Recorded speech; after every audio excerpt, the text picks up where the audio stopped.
Doblada is a term we use for double circles, double movements, right? It's a classical strike from the Filipino martial arts. And a lot of people think, what do you do with that thing? It's good for actually long range because if you strike in this position here, I'm actually doing this. The doblada is one big circle like this as I move, and the movement is basically, that's the motion. So as you can tell, that's the motion. And you're probably wondering, like, he's tapping the hands and everything else, right? Because again, classical, we have to understand the roots of the arts. So as he goes here, that's the movement. One more time, see?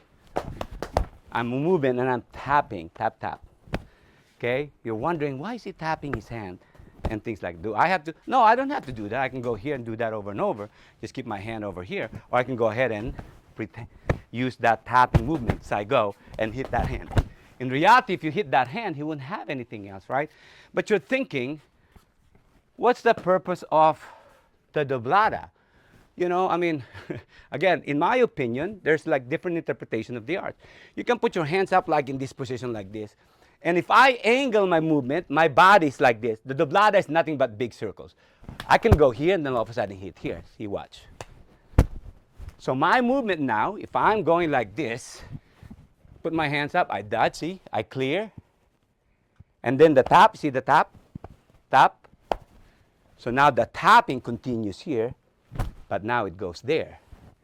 Then it can hit the eye. Can that work in this position here? Yeah, I can go, see?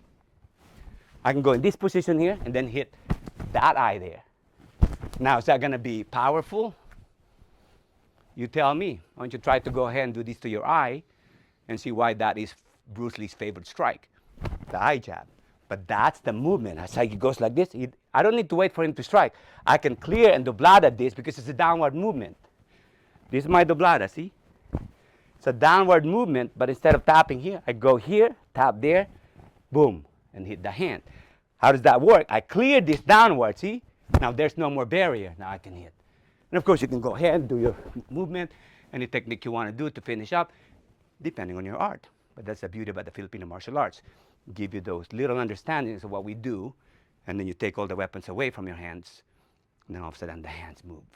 Okay, what do you think? In my opinion, that's what the doblada can do. What are the things in the Filipino martial arts do you have? You can go ahead and apply this doblada movement with.